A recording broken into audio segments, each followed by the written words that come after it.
Hello বন্ধুরা, আপনাদের সবাইকে আরো একবার ফিল্মি গল্পতে স্বাগত। আজ আমি 2009 সালের অন্যতম সেরা মুভি কার্গোর এক্সপ্লেনেশন ভিডিও নিয়ে চলে এসেছি। 2267 সালের মধ্যে পলিউশনের ফলে পৃথিবী বসবাসের অযোগ্য হয়ে ওঠে। মানুষ তখন পৃথিবীর কক্ষপথে উপচে পড়া স্পেস স্টেশনে বাস করতে থাকে। যাদের বেশি টাকা আছে তারা রিহা নামক একটা গ্রহে তাদের নতুন জীবনযাত্রা শুরু করার জন্য চলে যায়। লরা তার বোনের সঙ্গে রিহা গ্রহে যেতে চাইতো, কিন্তু তার কাছে পর্যাপ্ত পরিমাণে টাকা ছিল না। তাই অর্থ উপার্জন করার জন্য সে ক্রু ডাক্তার হিসেবে কাসান্দ্রা কার্গো জাহাজে কাজ করার সিদ্ধান্ত নেয়। সেই জাহাজে তাকে 8 বছর কাজ করতে হতো। জাহাজে করে স্টেশন নাম্বার 42 এ যেতে 4 বছর সময় লাগতো এবং সেখান থেকে ফিরে আসতে আরো 4 বছর লাগতো। তাই ক্রুয়ের সদস্যরা ক্রায়োস্লিপে চলে যায় এবং পালা করে 8 মাস ধরে জেগে থাকে সমস্ত জিনিসের উপর নজর রাখার জন্য। সেখান থেকে যাওয়ার আগে লরা তার বোনকে শেষ ভিডিও মেসেজ পাঠায় যে রিহাতে পৌঁছাতে কয়েক বছর সময় লাগবে। কাসান্দ্রা জাহাজে ওঠার পর লরা সমস্ত ক্রু সদস্যদের সঙ্গে দেখা করে। সেখানে ছিল ক্যাপ্টেন ল্যাক্রোস, প্রথম অফিসার লিন্ডবার্গ, সিস্টেম অ্যাডমিনিস্ট্রেটর ইয়োসিদা, প্রোকফ এবং ভেসপুসি। সেখানে ড্রেকার নামক একজন আকাশ মার্সেলও ছিল। তাকে সরকার থেকে নিয়োগ করা হয়েছিল কারণ ইদানিং জাহাজগুলিতে উগ্রনীয় লুট্টিট গ্রুপ মেশিন স্ট্রাইকার দ্বারা আক্রমণ করছিল। তারা মেশিনের ভিতরে বসবাসের বিরুদ্ধে ছিল। তাদের নেতা ব্রুকনার কয়েকটি স্টেশনে বোমা হামলার পরেও মুক্ত হয়ে ঘুরে বেড়াচ্ছিল, তাই তার দিকেও নজর রাখতে হতো। ক্রুয়ের সদস্যরা তাদের ক্রায়োস্লিপে যায়, কিন্তু 3 বছর পর্যন্ত সবকিছুই শান্তিতে চলতে থাকে। এরপর যখন লরার সময় আসে, সে দেখতে পায় তার জন্য তার বোন আরিয়ানের পাঠানো একটা মেসেজ অপেক্ষা করছে, যেখানে সে জানায় আতঙ্কবাদীদের হামলার জন্য সে খুব চিন্তিত। লরাও তাকে এর উত্তরে একটা মেসেজ পাঠায়। তারপরে নিজেকে সুস্থ রাখার জন্য সে একটা রুটিন স্থাপনে মনোনিবেশ করে, যার মধ্যে ছিল বই পড়া, ব্যায়াম করা এবং জাহাজের গতিবিধির উপর নজর রাখা। একদিন লরা জাহাজের মধ্যে থেকে কিছু আওয়াজ শুনতে পায়। সেই শব্দকে অনুসরণ করতে করতে সে কার্গোর প্রধান কক্ষে পৌঁছে যায়, যেখানে গিয়ে সে দেখে কেউ দরজায় ধাক্কা দিচ্ছে। ভয় পেয়ে লরা সেখান থেকে দৌড়তে থাকে। তখনই তার ড্রেকারের সঙ্গে ধাক্কা লাগে। ড্রেকার তাকে জানায় সে নিজে থেকেই জেগে উঠেছে, কারণ সিস্টেমের ফলে সে জানতে পেরেছিল কেউ কার্গোর প্রধান কক্ষে প্রবেশ করেছে। সেখানে কোনো ব্যক্তির যাওয়া সম্পূর্ণ নিষিদ্ধ ছিল। লরা তাকে সম্পূর্ণ ঘটনা জানায় এবং তারপর তারা গিয়ে ল্যাক্রোক্সকে জাগিয়ে দেয়, কারণ নিয়ম অনুযায়ী জাহাজে কোনো অপ্রত্যাশিত ঘটনা ঘটলে ক্যাপ্টেনকে সেখানে থাকতে হবে। এবার ক্যাপ্টেন ঘুম থেকে উঠে পড়লে তারা 3 জন মিলে কার্গোতে তদন্ত করতে যায়। তারা মেঝেতে পড়ে থাকা মহাকাশচারীর একটা স্যুট দেখতে পায়। ল্যাক্রোস্ক ভাবে হয়তো বাতাসের চাপের ফলে সেটি পড়ে গেছে, কিন্তু সিস্টেমের লকগুলিকে পরীক্ষা করে তারা বুঝতে পারে লরার শিফটের সময় একাধিক অবৈধ অ্যাক্সেস করা হয়েছে। তারপর তারা 3 জন স্যুট পরে কন্টেনমেন্ট এলাকায় প্রবেশ করে এবং যাওয়ার আগে দরজা খোলা রাখার জন্য তার সামনে একটা ধাতুর প্লেট রেখে যায়। এরপর সবাই আলাদা আলাদা হয়ে প্রমাণ খোঁজার চেষ্টা করে। লরা ওপরের অংশতে উঠে পড়ে, যেখানে যাওয়ার জন্য একটা খুবই সরু এবং বিপজ্জনক ব্রিজ ছিল। হঠাৎই লরা লক্ষ্য করে একটা কিছু পড়ে যাচ্ছে এবং সেটা ছিল ল্যাক্রোস্ক। ড্রেকার এবং লরা তাকে দেখার জন্য ছুটে তার কাছে যায় এবং সেখানে গিয়ে তারা দেখে ল্যাক্রোস্ক অজ্ঞান হয়ে পড়ে আছে। সেই সময় ধাতুর প্লেটের মুড়ে যাওয়ার কারণে দরজা বন্ধ হতে থাকে। তাই আর দেরি না করে দরজা বন্ধ হওয়ার আগেই ড্রেকার ল্যাক্রোস্ককে তুলে নিয়ে সেখান থেকে বেরিয়ে আসে। সেখান থেকে বেরিয়ে আসার পর তারা বুঝতে পারে ল্যাক্রোস্ক মারা গেছে এবং অনেক সিপিআর দেওয়ার পরেও তাকে ফিরিয়ে আনা সম্ভব হয় না। সংকটময় অবস্থা হওয়ার দরুন সমস্ত ক্রুকে জাগানো হয়। নিয়ম অনুসারে লিন্ডবার্গকে ক্যাপ্টেন করা হয় এবং সে সবাইকে তাদের কাজ বুঝিয়ে দেয়। ইয়োসিদাকে লক পরীক্ষা করে সন্দেহজনক গতিবিধিকে লক্ষ্য করতে বলা হয়। লরাকে ল্যাক্রোস্কের ময়না তদন্ত করতে বলা হয় এবং প্রকোপ এবং ভেসপুসিকে দরজা ঠিক করার কাজ দেওয়া হয়। ময়না তদন্ত করার সময় লরা নিশ্চিত করে উপর থেকে পড়ে যাওয়ার ফলেই ল্যাক্রোস্কের মৃত্যু হয়েছিল। সে আরো জানতে পারে ল্যাক্রোস্কের একটা চোখে কৃত্রিমভাবে একটা চিপ লাগানো হয়েছিল। লরা এবং ড্রেকার তার চোখ কম্পিউটারের সাথে কানেক্ট করায় এবং তারা দেখতে পায় ল্যাক্রোস্কের চোখ শেষ মুহূর্তে কিছু রেকর্ড করেছিল। তারা আরো অবাক হয় যখন তারা জানতে পারে ল্যাক্রোস্ক বায়োহাজার্ড সতর্কতা সহ একটি কন্টেনমেন্ট ইউনিট খুঁজে পেয়েছিল, যার কোনো মানে হয় না কারণ তারা নির্মাণ সামগ্রী পরিবহন করত। অপরদিকে যখন প্রকোপ এবং ভেসপুসি দরজার গিয়ার পরীক্ষা করছিল তখন ড্রেকার এবং লরা পুনরায় কার্গোতে ফিরে যায় এবং তারা ল্যাক্রোস্কের ব্যাচ ব্যবহার করে ভিডিওতে দেখা সেই কন্টেনারের তদন্ত করা শুরু করে দেয়। তারা অনেক গভীরে যায় এবং সমস্ত ইউনিট পরীক্ষা করে। সেগুলি সবই একটা মোটা পাইপ দ্বারা যুক্ত ছিল। তারা কাছাকাছি যেতে তারা খুবই অবাক হয়ে যায় কারণ সেগুলির মধ্যে অসংখ্য মানুষ ঘুমিয়েছিল। তারা প্রকোপ এবং ভেসপুসিকে তাদের সাহায্য করার জন্য ডেকে পাঠায়। তারা একটা বাচ্চার ইউনিটকে প্রধান কক্ষ থেকে সরাতে চাইছিল। এতে সিস্টেমে একটা অ্যালার্ম বাজে এবং সমস্ত ইউনিট নড়াচড়া করা শুরু করে দেয়। মানুষের কন্টেনারগুলো খুব তাড়াতাড়ি সরে যাচ্ছিল, ফলে লরা প্রায় পড়েই যাচ্ছিল, কিন্তু সে একটা সিঁড়ি ধরে নেয়। এরপর ড্রেকার এসে তাকে সাহায্য করে। কিছুক্ষণ পর তারা সেই ইউনিটকে সরিয়ে মেডিকেল রুমে নিয়ে আসে। লিন্ডবার্গ এসবে খুশি ছিল না কারণ কার্গোর কোনো বিষয়ে নাক গলানো তার কাজের মধ্যে পড়তো না। কিন্তু এখন ক্রুয়ের বাকি সবাই ভাবতে থাকে হয়তো ল্যাক্রোস্কে খুন করা হয়েছে কারণ সে এমন কিছু দেখে নিয়েছিল যা তার দেখা উচিত ছিল না। কেউ হয়তো তাদেরকেও হত্যা করার জন্যই সেই কন্টেনারগুলিকে এমন ভাবে সেট করেছিল।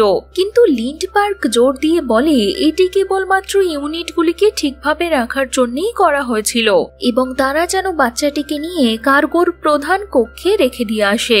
ড্রেকার তাকে বলে সেখানে একটা খুনের তদন্ত করা হচ্ছে, তাই লরাকে সেই বাচ্চার পুরো পরীক্ষা করতে হবে। স্ক্যান করে জানা যায় বাচ্চাটি ক্রায়ো স্লিপে রয়েছে, কিন্তু এর থেকে বেশি আর কিছুই জানা যায় না কারণ সেই ট্যাঙ্কের জন্য তার মেশিন ঠিকমতো কাজ করতে পারছিল না। লরা ড্রেকারকে তার এই কাজে সাহায্য করতে বলে। ড্রেকার একটা স্পেশাল প্রোগ্রাম ব্যবহার করে ইউনিটের ডিজিটাল তালা কিছুক্ষণের মধ্যেই খুলে দেয়। লরা জানায় তার বোন রিহা গ্রহে আছে। ড্রেকার তাকে কিস করে। অপরদিকে লিন্ডবার্গ ইয়োসিদাকে ড্রেকারের ব্যাপারে খোঁজ নিতে বলে কারণ ড্রেকারের ওপর তার সন্দেহ হচ্ছিল। কার্গোর প্রধান কক্ষে প্রকোপ এবং ভেসপুসি ভেতর থেকে আসা অদ্ভুত অদ্ভুত আওয়াজ শুনতে পায়। এরপর যখন সেই কন্টেনারকে সম্পূর্ণভাবে খোলা হয় লরা বাচ্চাটিকে কাছ থেকে পরীক্ষা করে এবং জানতে পারে যে মেয়েটির মেরুদণ্ডে একটি নিখুঁত ভার্চুয়াল রিয়েলিটি সংযোগকারী অনুবিদ্ধ করা আছে, যেটা লরা এর আগে কোনো দিন দেখেনি। ডেকার সেটা সেই বাচ্চার থেকে বিচ্ছিন্ন করতে চাইতো, কিন্তু এতে লরা তাকে বাধা দেয় কারণ এতে তার স্নায়ুর ক্ষতি হতে পারত। ইচ্ছে না থাকার সত্ত্বেও ড্রেকার রাজি হয়ে যায়, কিন্তু সে লরাকে কিছু সময়ের জন্য এই ঘটনাকে গোপন রাখতে বলে। এরপর লরা তার বোনকে আরো একটা মেসেজ পাঠায়। তার কাছে সে এই বিষয়ে নালিশও করে যে একটা মেসেজের তার কাছে পৌঁছতে এত সময় লাগে কেন। সেই সময় ইয়োসিদা ড্রেকারের ফাইল খোলার চেষ্টা করে, কিন্তু তাকে ব্লক করে দেওয়া হয়। 20 মিনিট পর লরার বোনের আসা উত্তর দেখে সে খুব অবাক হয়ে যায়। সেখানে কি চলছে লরা কিছুই বুঝতে পারে না। লরা ড্রেকারকে গিয়ে জিজ্ঞেস করে কেন সে ওই কথা গোপন রাখতে চায় এবং কি করে সে একটা ইউনিট খুলতে জানে। এর উত্তর দেওয়ার বদলে ড্রেকার তাকে কিস করে এবং তারা দুজন যৌন সম্পর্কে ব্যস্ত হয়ে পড়ে। কিছু ঘন্টা পর লিন্ডবার্গ সবাইকে ডেকে পাঠায়। ইয়োসিদা জানতে পেরেছে কেউ কায়রো চেম্বারের লকগুলিকে ম্যানিপুলেট করেছে। এটা জানা যায় যে ড্রেকার নিয়মিত জেগে ওঠে, কিন্তু উত্তরে ড্রেকার বলে নিয়মিত জাহাজ পরীক্ষা করা তার দায়িত্বের একটা অংশ। লিন্ডবার্গ তাকে ল্যাক্রোস্কের খুনি বলে সন্দেহ করে, তাকে গ্রেফতার করতে চায়। অপরদিকে ড্রেকারও নিজের রক্ষা করতে চায়। ইয়োসিদা এবং ভেসপুসি তাকে পরাজিত করতে সফল হয়, কিন্তু তাদের এইসব লড়াইয়ের মধ্যে ড্রেকারের আঘাত লাগে এবং লরা তাকে মেডিকেল রুমে নিয়ে যেতে বলে যাতে তার রক্ত থেকে কোনো ইনফেকশন না হয়। লরা ড্রেকারের কথাকে পাত্তা না দিয়ে তার আহত অংশ অংশের যত্ন নেয়। লরা সেখান থেকে চলে যাওয়ার আগে ড্রেকার স্বীকার করে তারা স্টেশন 42-এ যাচ্ছে না, আসলে তারা রিহা গ্রহে যাচ্ছে। এরপর ড্রেকারকে তার ক্রায়ো স্লিপে পাঠানো হয়। পরে আলাদাভাবে লরা ইয়োশিদাকে সেই জাহাজ কোথায় যাচ্ছে সেটা পরীক্ষা করতে বলে। ইয়োশিদা পরীক্ষা করে জানায় তারা স্টেশন 42-এ যাচ্ছে না, আর রকেটের একবার ছাড়ার পর তাদের গন্তব্যস্থল পরিবর্তন করা সম্ভব নয়, তাই এটা প্রথম থেকেই কল্পনা করে করা হয়েছিল। যখন লরা তাকে জানায় তার মেসেজ দ্রুত রিহা গ্রহে পৌঁছে যাচ্ছিল, তখন ইয়োশিদা নিশ্চিত হয় এই ব্যাপারে লিন্ডবার্গই তাদের মিথ্যে কথা বলছে, কারণ রকেটের গন্তব্যস্থলের ব্যাপারে সে জানবে না এমন তো হতেই পারে না। এরপর ইয়োশিদা তার কম্পিউটার দেখতে থাকে যদি সে এই ব্যাপারে আরো কিছু জানতে পারে। অপরদিকে লরা সেখানে থাকা ছেলেদের সঙ্গে একটু মদ্যপান করে। তখনই শক্তির অস্থিরতা লক্ষ্য করে তার ইয়োশিদাকে নিয়ে একটু চিন্তা হয়। ইয়োশিদাকে দেখার জন্য সে তার কাছে যায়। দুর্ভাগ্যক্রমে ইয়োশিদা আগে থেকেই মারা গেছিল। এই খবর শোনা মাত্র ক্রু তাড়াতাড়ি ড্রেকারকে পরীক্ষা করতে যায় এবং সেখানে গিয়ে তারা দেখে ড্রেকার তার ক্রায়ো পড থেকে পালিয়ে গেছে। তারা এটাও জানতে পারে তাকে সেখান থেকে পালাতে কেউ সাহায্য করেছিল। সবাই হাতিয়ার নিয়ে ড্রেকারকে খোঁজার জন্য বেরিয়ে পড়ে। লরা ও ভেসপুসি নিচের তলায় গিয়ে একটা খোলা নালী দেখতে পায়। তারা বুঝতে পারে ড্রেকার সেখান দিয়েই পালিয়ে গেছে। ভেসপুসি নালীটার দ্বিতীয় দিকে যায়, অপরদিকে লরা তার উপর দিয়ে চড়ে সেটার শেষ পর্যন্ত যায়। নালীর শেষে গিয়ে সে একটা গুপ্ত কক্ষ খুঁজে পায় যেখানে অনেক আবর্জনা ছিল। হঠাৎই তার উপর একটা ব্যক্তি হামলা করে দেয় এবং অনেক সংঘর্ষের পর লরা তাকে গুলি করে মেরে ফেলে। সেই ব্যক্তির কাছে গিয়ে ভালো করে পরীক্ষা করার পর লরা বুঝতে পারে এটাই হলো সেই আতঙ্কবাদী ব্রুকনার। সেখানেই সেই আতঙ্কবাদীর একটা বক্স ছিল যেখানে লরা প্রাকৃতিক সম্পদের উন্নয়নের কাজ করা মেশিন স্ট্রাইকারদের ছবি খুঁজে পায় এবং জানতে পারে ড্রেকারও এই প্রতিষ্ঠানের একজন সদস্য। এছাড়াও ভিডিও সহ একটা ট্যাবলেট সে খুঁজে পায় যেখানে দেখানো হয়েছিল মেশিন স্ট্রাইকাররা গ্রিন হাউসের জন্য পৃথিবীতে খাদ্য উৎপাদন করছে এবং তারা নিজেরাই জল বিশুদ্ধ করছে, তাই পৃথিবী ছেড়ে চলে যাওয়ার কোনো দরকার নেই। সবাই মিলে কষ্ট করে পৃথিবীকে শুদ্ধ করলেই হবে। তারপর লরা ভেসপুসির জন্য চমকে ওঠে। ভেসপুসি তাকে জানায় তারা ড্রেকারকে খুঁজে পেয়েছে। সবাই ডেকে ফিরে আসে এবং লিন্ডবার্গ সব ছেলেদের আদেশ দেয় তারা যেন মেরে মেরে ড্রেকারের কাছ থেকে সমস্ত তথ্য বের করে। ড্রেকার জানায় রিহা কেবল একটা নাটক এবং কন্টেনারের লোকেদের নিউরাল ইউনিট হিসেবে ব্যবহার করা হচ্ছে। সরকার সবাইকে মিথ্যে কথা বলতে বলেছে, কারণ সবাই যদি জানতে পেরে যায় পৃথিবীর একটা অংশ বসবাসের যোগ্য হয়ে গেছে তাহলে সিস্টেম চূর্ণ বিচূর্ণ হয়ে যাবে। ড্রেকার স্বীকার করে ব্রুকনার পাগল হয়ে গেছিল এবং সেই ল্যাক্রোসকে মেরে ফেলেছে, কিন্তু সেই ইয়োশিদাকে মারেনি। ভেসপুসি এবং প্রকোফ ড্রেকারকে নিয়ে দূরে যায়। অপরদিকে লিন্ডবার্গ লরাকে বাচ্চাটার উপর পরীক্ষা করতে বারণ করে এবং বাচ্চাটিকে কার্গো হোল্ডে ফেরত পাঠিয়ে দিতে বলে। এছাড়াও লিন্ডবার্গ লরাকে তার ক্রায়ো স্লিপে ফিরে যেতে বলে, কারণ এখন থেকে সে তার হয়ে দেখভাল করবে। এতে লরার সন্দেহ হয় এবং সে একটা বন্দুক বার করে নেয়, কিন্তু তার আগেই লিন্ডবার্গ তাকে মেরে বন্দি বানিয়ে নেয়। লিন্ডবার্গ তাকে বোঝায় রিহা মানুষের বসবাসের যোগ্য ছিল না, কিন্তু সরকার সবার কাছ থেকে প্রচুর টাকা নিয়েছিল, তাই তারা সবার মাথায় একটা চিপ লাগিয়ে সবাইকে বোঝায় যে তারা রিহা গ্রহে আছে। এটা কেবল একটা অস্থায়ী সিমুলেশন, যতক্ষণ না তারা একটি নতুন গ্রহকে টেরাফর্ম করতে পারে। এই সিমুলেশন সবাইকে বেঁচে থাকার আশা দেবে এবং লিন্ডবার্গ এই সিমুলেশনে কাউকে বাধা হতে দেবে না। তাই ক্যাপ্টেনকে মেরে ফেলার মিথ্যে অপবাদ দিয়ে সে লরা এবং ড্রেকারকে মেরে ফেলবে। অপরদিকে ভেসপুসি এবং প্রকোপ ড্রেকারকে একটা কক্ষে নিয়ে যায় এবং তার কাছ থেকে সবকিছু জানতে চায়। যখন তারা জানতে পারে লিন্ডবার্গ আগে থেকেই সবকিছু জানতো, তারা ফিরে গিয়ে লিন্ডবার্গকে ধরে নেয় এবং তাকে ক্রায়োস্লিপে পাঠিয়ে দেয়। ভেসপুসি প্রকোপকে বলে তাদের রিহা গ্রহের সঙ্গে যুক্ত হয়ে যাওয়া উচিত, কারণ তাদের এই বেকার জীবনের থেকে সেই সিমুলেশন অনেক বেশি ভালো। মেডিকেল কক্ষে লরা সুরক্ষিতভাবে বাচ্চাটিকে সেই ইউনিট থেকে বের করতে সফল হয়। ড্রেকার মিথ্যে কথা বলার জন্য তার কাছে ক্ষমা চায় এবং পৃথিবীতে রিহা গ্রহের সম্পর্কে সমস্ত ঘটনা জানানোর জন্য তার থেকে সাহায্য চায়। লরা তাকে ক্ষমা করতে রাজি হয়ে যায়, কিন্তু এর পরিবর্তে সে সিমুলেশন থেকে তার বোনকে বাঁচাতে বলে। পরবর্তীকালে সবাই মিলে একটা পরিকল্পনা করে। তারা সবাই মিলে স্টেশন 42-এ যাওয়ার সিদ্ধান্ত নেয়, কারণ সেখানেই সমস্ত সিমুলেশনকে রাখা হয়েছিল। তারা পরিকল্পনা করে ড্রেকার সিস্টেমের সাথে লরাকে যুক্ত করে দেবে, যাতে তারা পৃথিবীর মানুষকে সত্য জানাতে পারে। তারপর তারা অ্যান্টেনা উড়িয়ে দেবে, যাতে রিহা গ্রহ থেকে আর কোনো মেসেজ পৃথিবীতে পৌঁছতে না পারে। তারপরের কিছুদিন ড্রেকার এবং লরা নিজেদের মধ্যে সময় কাটায়। ড্রেকার লরাকে জানায় কিভাবে পৃথিবী নিজের প্রত্যেকটা অংশকে পুনরুদ্ধার করছে। স্টেশন 42-তে পৌঁছে গিয়ে তারা পণ্য সম্ভারের ডেলিভারিতে দেরি করে। পরিকল্পনা অনুযায়ী কাজ করতে তাদের 30 মিনিট সময় লাগতো। লরা জানতে পারে সেই বাচ্চাটি জেগে উঠে চারিদিকে ঘুরে বেড়াচ্ছে, তাই বাচ্চাটার সুরক্ষার জন্য সে তাকে ফেরত নিয়ে যায়। প্রকোফ এবং ভেসপুসি গোপনীয়ভাবে এই পরিকল্পনার বিরুদ্ধে কাজ করছিল, কারণ তারা নিজেদের রিহার সাথে যুক্ত করার চেষ্টা করছিল। এই কাজ করার জন্য তাদের লিন্ডবার্গের ব্যাচের প্রয়োজন ছিল। ক্রায়ো লিকুইড থেকে সেই ব্যাচ উদ্ধার করতে গিয়ে ভেসপুসি নিজের হাত জ্বালিয়ে নেয়। এতে লিন্ডবার্গের ক্রায়ো স্লিপেও ব্যাঘাত ঘটে। অপরদিকে প্রকোপ কার্গোর রিপ্রোগ্রাম এবং আনলোডিং 30 মিনিটের জায়গায় 10 মিনিটে করে দেয়। তারপর তারা ব্যাচ ব্যবহার করে ইউনিটে প্রবেশ করে এবং দুজন ব্যক্তিকে ডিসকানেক্ট করে তাদের জায়গায় নিজেরা সিমুলেশনে চলে যায়। যখন সিস্টেম ডেলিভারির জন্য প্রস্তুত হয়ে যায়, তখন তা লিন্ডবার্গকে জাগিয়ে তোলে। অপরদিকে ড্রেকার স্টেশন অ্যান্টেনাতে বিস্ফোরক লাগানোর জন্য স্পেস ওয়াকে যায়। তারপর সে আরিয়ানের কন্টেনার খুঁজতে যায় এবং শীঘ্রই সে তা পেয়েও যায়।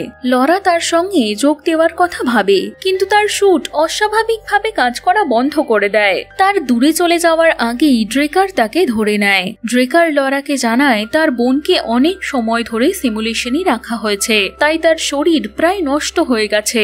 এখন সেই ইউনিটের ভেতরে থাকা মানুষকে হত্যা না করে সেগুলিকে খোলা সম্ভব নয়। শেষবারের মতো তার বোনের সাথে দেখা করার জন্য লরা তাকে সিমুলেশনের সাথে যুক্ত করতে বলে এবং একটা মেসেজ পাঠায়।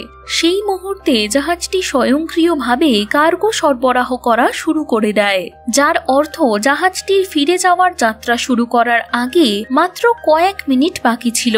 ড্রেকার লরাকে রিহার সঙ্গে সংযুক্ত করে দেয়। এরপর লরা খুব অবাক হয়ে যায়, কারণ সে তার সারা জীবনে দেখা সব থেকে সুন্দর জঙ্গলে পৌঁছে গেছিল। জঙ্গলের পাশের একটা ঘরে লরা তার বোন আরিয়ানে এবং তার বাচ্চাদের সাথে দেখা করে।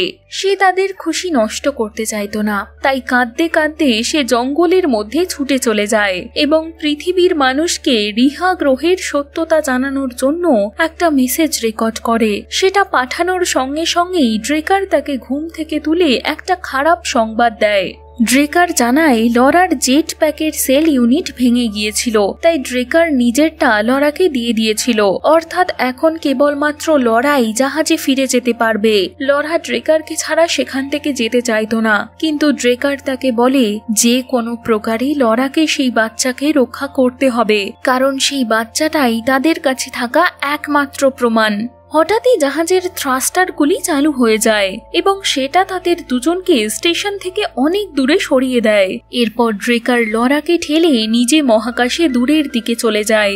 ড্রেকারের জন্য লরা খুবই কষ্ট পায়, কিন্তু সে জানতো তাকে এখন ঠিক কি করতে হবে। তাই সে জেট প্যাক ব্যবহার করে লরা সুরক্ষিতভাবে জাহাজে ঢুকে আসে। তখনই স্টেশন অ্যান্টেনায় বিস্ফোরণ হয়ে যায়। জাহাজটি ফিরে যাওয়ার জন্য অটো পাইলট মোড শুরু করে দেয়। অপরদিকে লরা বাচ্চা মেয়েটিকে খুঁজতে থাকে। তখনই তার ধাক্কা লাগে লিন্ডবার্গের সঙ্গে। তাদের দুজনের মধ্যে খুব লড়াই হয়। এরপর লিন্ডবার্গ একটা কুঠার তুলে নেয়, কিন্তু তা দিয়ে সে ভুলবশত একটা গ্যাস ট্যাঙ্ক ভেঙে ফেলে।